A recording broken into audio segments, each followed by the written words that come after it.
les représentants des associations communautaires, militants et responsables de l'UFDG. Il y a longtemps que vous avez voulu recevoir le président de votre parti à Philadelphie. Aujourd'hui, Dieu l'a voulu, je suis là. Je commencerai par vous féliciter pour tout ce que vous avez déjà fait et qui est important pour notre parti, pour notre pays, en soutenant le combat que l'UFDG a décidé de mener pour l'instauration dans notre pays d'une véritable démocratie, pour la protection des droits humains, pour l'instauration de l'état de droit et pour la promotion de la fraternité entre les fils du pays. Vous le savez, le combat de l'UFDG, c'est celui-là. Il n'est pas dirigé contre un homme, contre une ethnie. Notre combat est dirigé contre des pratiques qui ont pour nous l'injustice, l'arbitraire, la stigmatisation et la discrimination. Nous voulons créer en Guinée la République des citoyens. Une République qui est capable de garantir l'égalité des citoyens devant la loi et devant les biens communs. Une République qui est capable de garantir la sécurité de tous les fils du pays, le respect de leur dignité et l'amélioration de leurs conditions de vie. Et c'est sans doute pourquoi, avant même que je ne vienne ici, parce que vous êtes attachés à ces valeurs, que vous avez décidé d'adhérer à l'UFDG et de soutenir le parti, parce que vous êtes convaincus que nous nous battons pour les valeurs. Nous nous battons pour notre pays. On a introduit chez nous la haine, l'exclusion, fondée sur l'ethnie, fondée sur l'appartenance politique.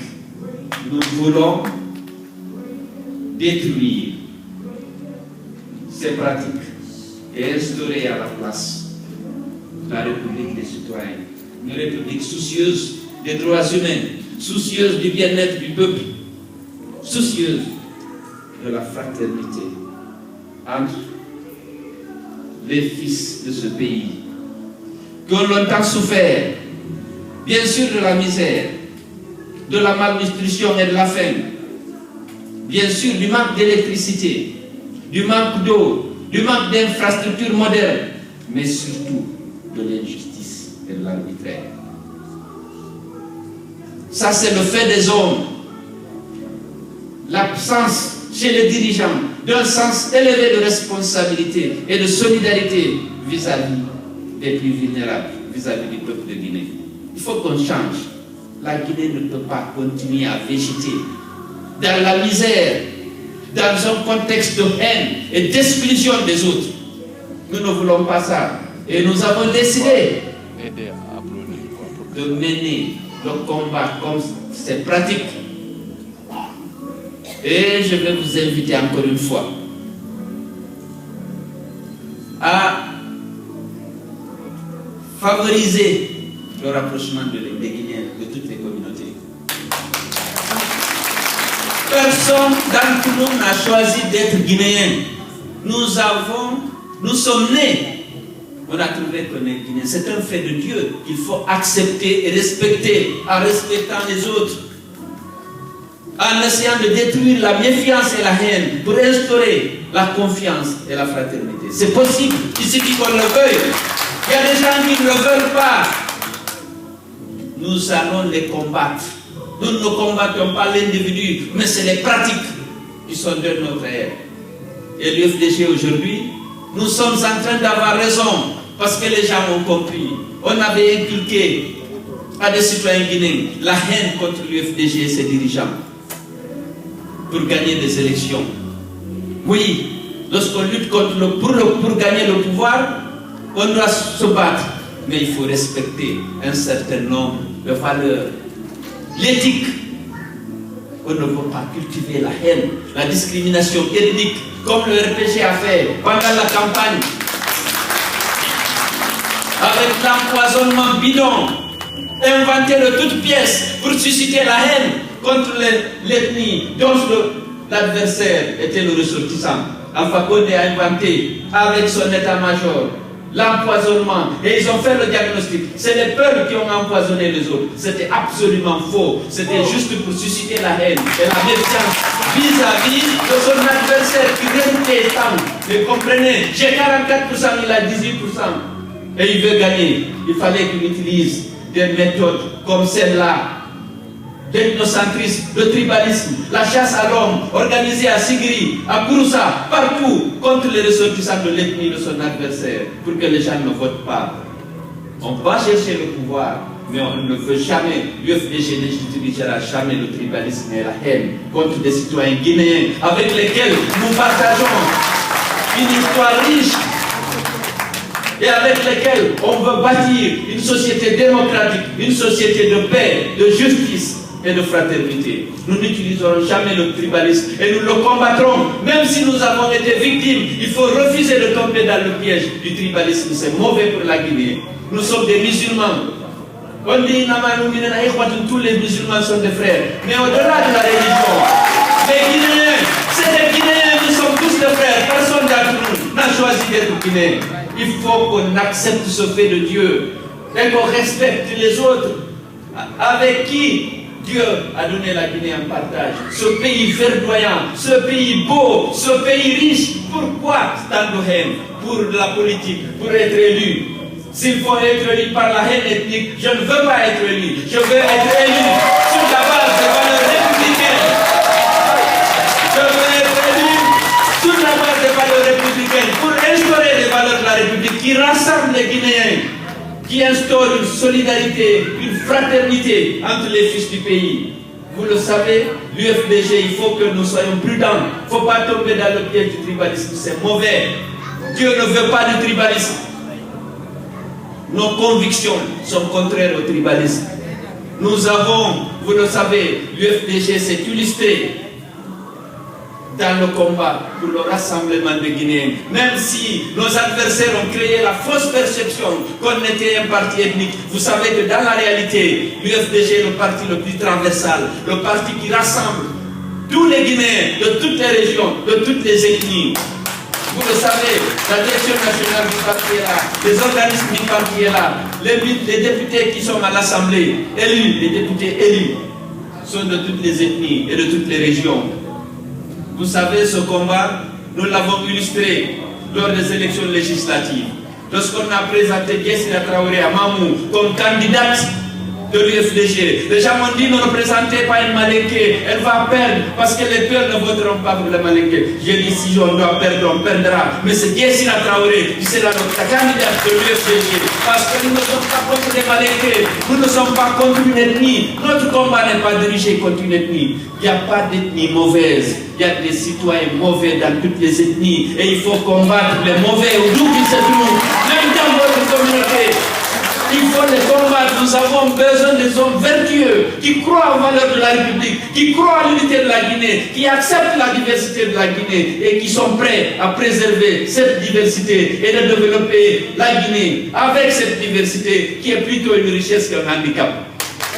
Et nous avons présenté Guessira Traoré à Mamou, malgré toutes les réserves exprimées par même des amis à nous. Écoutez, tu ne peux pas raisonner comme toi-même, il faut raisonner comme les électeurs. J'ai dit les électeurs peuvent comprendre. Les militants de l'UFDG, pas les tribalistes. S'ils sont de l'UFDG, ils voteront Guessira Traoré parce que c'est la candidate du parti. Et c'est ce qui s'est passé.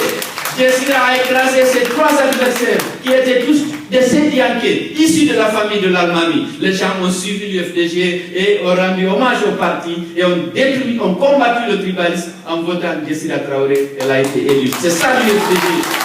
Mais il faut qu'on continue à aller vers les autres. Rassemblons la Guinée. C'est le parti qui va demain construire cette république des citoyens. Et les Guinéens ont compris. Dr Bangoura l'a dit. Aujourd'hui, nous accueillons des cadres des citoyens qui ont soutenu Alpha Condé pendant le deuxième tour, qui ont compris qu'il n'est pas à la hauteur de la fonction. La Guinée a besoin d'un président qui se comportera comme le président de tous les Guinéens, qui va essayer par ses actes, par ses propos, par ses politiques, de susciter la confiance et l'espoir. C'est chacun des fils du pays. C'est loin d'être le cas de M. Alpha Condé. Et c'est pourquoi aujourd'hui, heureusement, les Guinéens ont compris. On peut dire quelquefois à quelque chose de malheureux bon. Les Guinéens, je vous dis, de la forêt à la Haute-Guinée, en Basse-Guinée, au moins tout le monde a compris que leur PG ne peut pas diriger la Guinée, parce que la Guinée a besoin d'unité, de fraternité et d'amélioration des conditions de vie. Lorsque vous dirigez par la haine et l'exclusion, par la stigmatisation et l'arbitraire, les Guinéens ne veulent pas ça. Donc, soyez convaincus que nous sommes en train d'avoir raison. Parce que le juge suprême, c'est le peuple de Guinée. Avant Dieu, c'est le peuple de Guinée. Aujourd'hui, le peuple de Guinée est en train de reconnaître. Et vous allez voir aux élections comment ça va. Ce sera le ras-le-bol. Si les élections sont transparentes, je vous l'ai dit, il n'y aura pas de deuxième tour. Le candidat de l'UFDG passera. Ça ne signifie pas que c'est acquis. Comme moi je le sais, vous le savez, beaucoup de Guinéens le savent. Mais Alpha Condé aussi le sait. Il le sait, il fera tout pour organiser une mascarade d'élection. Il faut que nous nous levions pour mener ce combat contre cette mascarade. Et je dis qu'à cet égard, nous allons bénéficier de soutien de presque tous les Guinéens parce qu'ils en ont marre. Ce combat-là, qu'on l'appelle guerre, combat ou lutte, nous sommes obligés de le mener contre la fraude, pour le respect des règles et des principes démocratiques. Ils n'ont qu'à l'appeler comme ils veulent. J'ai invité les Guinéens à se mobiliser, aux militants et sympathisants de l'UFDG, à tous les patriotes, de se lever pour mener contre ce combat. Ils ont dit que j'ai appelé à la guerre. Si c'est une guerre pour lutter contre la corruption, l'arbitraire, l'injustice et la violation des règles et des principes démocratiques, eh bien, nous allons mener ce combat. Nous n'accepterons pas la fraude et nous allons lutter. Et il faut que vous vous mobilisiez et que vous nous apportez votre aide. Ça commence par votre confiance. Pendant les élections législatives, vous avez douté. Vous ne nous avez pas aidés parce que vous étiez sûr que c'était une mascarade et ce n'était pas la peine de se dépenser ou de dépenser son argent pour des élections dans lesquelles les résultats étaient connus. Mais attention, nous sommes sur le terrain. Il faut nous faire confiance. C'est vrai, il y a eu une fraude massive. Il y a eu une fraude massive. Lorsque nous sommes allés au dialogue, certains d'entre vous étaient sceptiques. Vous savez, le combat contre les dictatures, ce n'est pas aussi simple. Sinon, aucun peuple ne serait sous la dictature. Nous nous sommes battus pendant 3 ans. Ils ont reprimé dans le sang toutes nos manifestations pacifiques. Si je suis debout aujourd'hui, c'est par la volonté de Dieu. J'étais toujours devant, dans ce combat, pour exiger la transparence des élections. Avec d'autres militants, Zakaria aurait été à côté de moi lorsque la balle est venue le faucher.